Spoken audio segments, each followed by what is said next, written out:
Poďme sa pozrieť na jednu z najtrvácnejších, ale aj najkontroverznejších postav stredoeurópskej scény.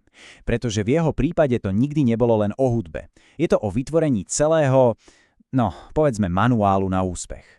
Skoro 1 000 000 ľudí, presnejšie 955 000.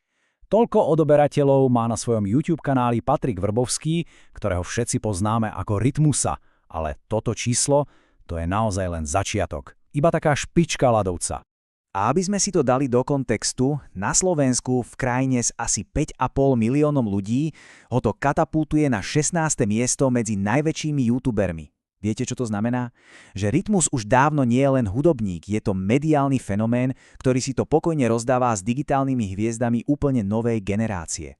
Jeho dosah však ide oveľa ďalej než len do online sveta. Podarilo sa mu niečo, čo je takmer neuveriteľné. Vypredať jednu a tú istú arénu, ale pozor, hneď 3-krát a za každým v úplne inej disciplíne. Raz v ringu ako boxer, potom s kapelou Kontrafakt a nakoniec aj ako solo umelec. No to je už čo povedať o jeho všestrannosti. Takže, ako sa toto všetko vlastne začalo? Kde to má korene? Musíme sa vrátiť späť v čase. Hlboko do doby, kedy žiadne sociálne siete neexistovali, do chaosu a príležitosti rodiaceho sa postkomunizmu. Jeho kariéra je vlastne jedna veľká lekcia o tom, ako sa prispôsobiť. Začínal v 90. rokoch ako tanečník, v roku 2001 prišiel legendárny Kontrafakt. 2007 už naskočil na vlnu YouTube. A dnes? Stále je relevantný, stále vydáva hudbu a vypredáva haly.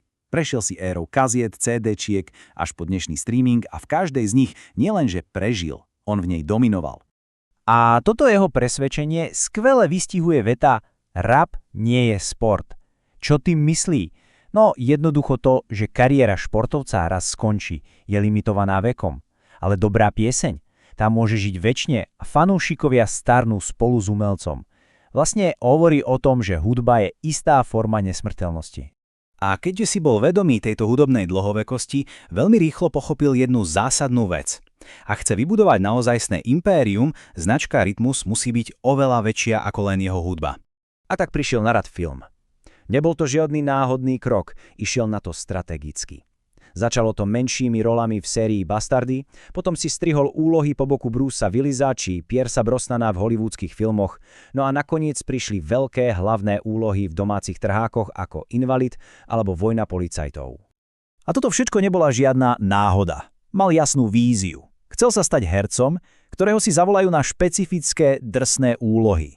Taký slovenský Al Pacino pre mafiánske filmy. Proste si chcel vybudovať svoju vlastnú škatulku vo filme, presne tak, ako to urobil predtým v rape. Dobre, takže máme hudbu, máme film, ale to je stále len časť skladačky. Pretože kľúčovou súčasťou fenoménu Rytmus je jeho schopnosť nielen reagovať na verejnú debatu, ale ju často aj sám vytvárať. On sa celkom vedome stavia do pozície toho, kto ide proti prúdu. Či už to bolo počas pandémie, keď vyjadroval skepsu, alebo keď zdieľa názory, o ktorých si myslí, že sú cenzurované. Sám hovorí, že jeho cieľom je jednoducho ukázať aj tú druhú stranu mince. A mimochodom tvrdí, že za tieto postoje zažil aj tzv. Shadow ban, teda obmedzenie dosahu na sociálnych sieťach. A ako sa vyrovnáva s tou obrovskou vlnou kritiky na internete? Jeho filozofia je, povedzme, priamočiara a dá sa zhrnúť do 2 slov, ktoré sa stali jeho mantrou. Jebem na to. A mimochodom túto stratégiu si od neho vraj zobral aj Carlos Vémola, aby si chránil vlastné duševné zdravie. No dobre, ale toto jebem na to nie je len taká prázdna fráza. Je to postavené na oveľa pevnejších základoch. Takže čo je ten motor, ktorý poháňa jeho kariéru už 30 ročia? Sú to jeho osobné pravidlá. A tie sú, zdá sa, nemenné. A tu sú tie 4 piliere jeho úspechu. Poprvé, extrémna disciplína, vraj maká neúnavne na všetkom, do čoho sa pustí.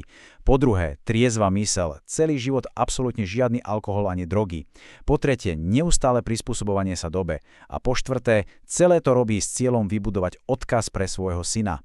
Toto je v podstate ten jeho manuál, prísny osobný kódex a jasný pohľad do budúcnosti. A práve ten posledný bod, odkaz pre syna, je asi najdôležitejší. On sám hovorí, že jeho hlavným cieľom je, aby jeho syn mohol byť úplne sám sebou, aby bol slobodný od všetkých tlakov, ktorým čelil on a mohol si nájsť svoju vlastnú cestu.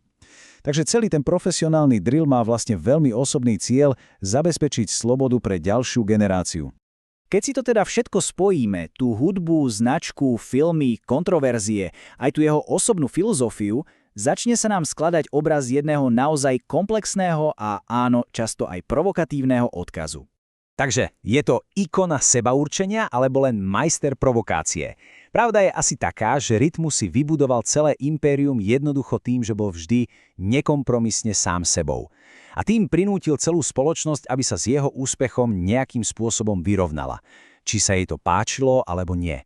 A jedna vec je istá, jeho príbeh sa ešte zďaleka nekončí.